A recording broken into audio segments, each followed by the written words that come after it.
Bien-aimés dans le Seigneur, ce matin, je suis avec vous pour vous encourager à travers la parole de Dieu une fois encore. Aujourd'hui, c'est le 1er juin. Le 1er juin 2023. Je voudrais vous encourager à travers la parole de Dieu qu'avec Dieu, tout est possible. Ce mois sera un mois de rencontre divine pour toi. Ce mois sera un mois spécial. Un mois qui va marquer le début d'une nouvelle ère dans ta vie.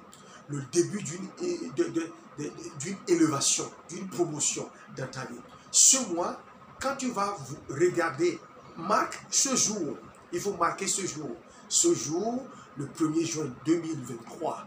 Quand tu seras dans le mois de novembre, tu vas dire que j'ai entendu Pasteur Pierre Kofi Lobossou qui a dit ceci, que ce mois, c'est le commencement, le début d'un nouveau commencement de ta vie.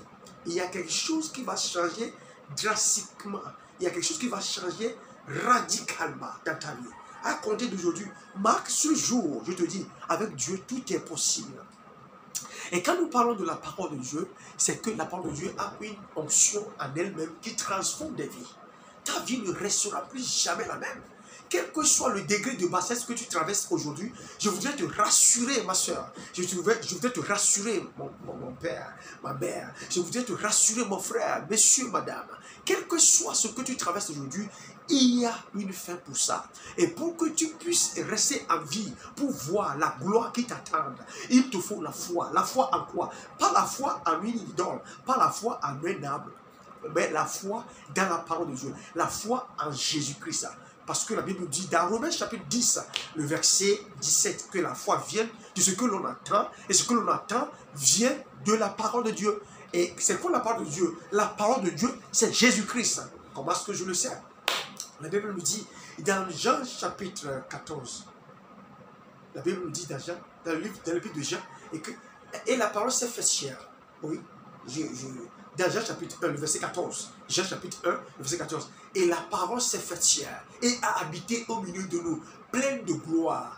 Et nous avons contemplé, pleine de grâce, nous avons contemplé sa gloire, comme la gloire du Fils unique venu de Dieu. Qui est le Fils unique venu de Dieu? C'est Jésus-Christ. Vous voyez donc.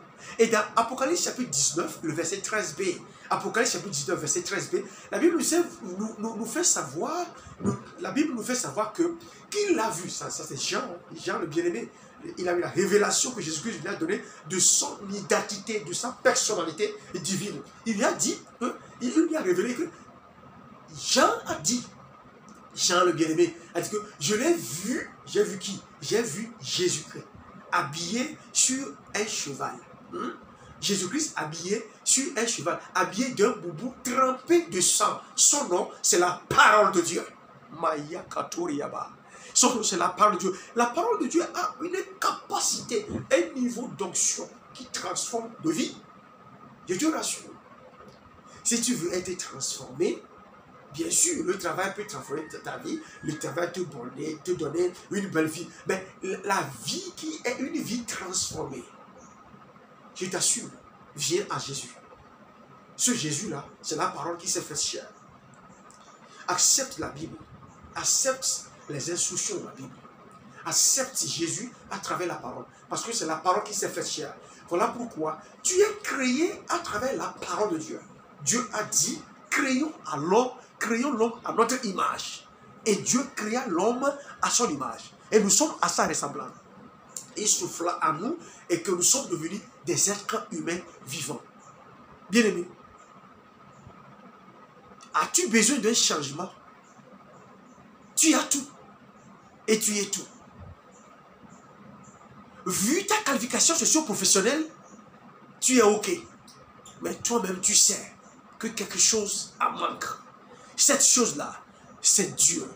Cette chose-là, c'est Jésus-Christ. Cette chose-là, c'est la foi à Jésus-Christ. Je t'invite solennellement à accepter Jésus-Christ comme ton Seigneur et Sauveur.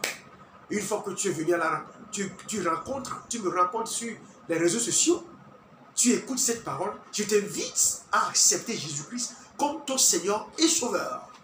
Tu vois, je vais te dire une réalité. Dans 1 Jean, chapitre 5, le verset 11 à 12.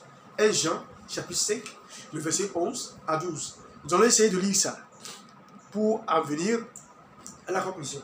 1 Jean, chapitre 5, le verset 11 à 12, la Bible nous fait savoir que Dieu nous a donné la vie. Et cette vie éternelle, c'est la vie éternelle. Et que cette vie est placée en Jésus-Christ. Dieu nous a donné la vie et que cette vie est placée en Jésus-Christ. 1 Jean, chapitre 5, le verset 11 à 12. Vous suivez, non? Oui, j'espère que vous suivez jusqu'à là. Je lis. Et c'est ici ce témoignage. Vous voyez, non? C'est ici ce témoignage. Et c'est ici ce témoignage que Dieu nous a donné la vie éternelle. Et cette vie est dans son Fils. Alléluia. C'est ici ce témoignage que Dieu nous a donné la vie éternelle et que cette vie est placée en Jésus-Christ. Le verset 12. Il dit, celui qui a le Fils a la vie, celui qui n'a pas le Fils de Dieu n'a pas la vie. Messieurs, as-tu cette vie dont nous parlons ici? Et je te soumets humblement de reconsidérer votre position par rapport à la question de Jésus-Christ. C'est une question fondamentale. La vie Zoé, la vie en Christ, la vie de la parole de Dieu est placée en Jésus-Christ. Et pour avoir accès à cette vie, il te faut être né de nouveau. La naissance de nouveau est très primordiale. La naissance de nouveau est très primordiale. Je te convie et je t'invite à accepter Jésus-Christ comme ton Seigneur et Sauveur. Que Dieu vous bénisse. Je vais prier avec toi ce matin. Une prière de renaissance. C'est une confession qui se trouve dans Romains chapitre 10, le verset 9 à 11. Et le verset 13 dit que quiconque qui vient à Dieu, quiconque qui vient à lui, à Jésus-Christ, il ne va pas le rejeter. Quel que soit l'état de tes péchés, de ta situation, Dieu n'a jamais rejeté personne. C'est pour cela qu'il est patient avec toi.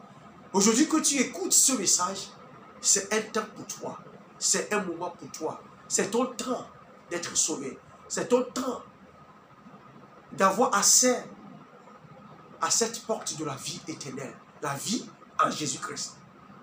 Et dit, dans le passage que je viens de dire en amont, dans Romains chapitre 10, le verset 8, 9, 10, 11, 12, c'est le 13 là, le verset 13 que je venais de dire.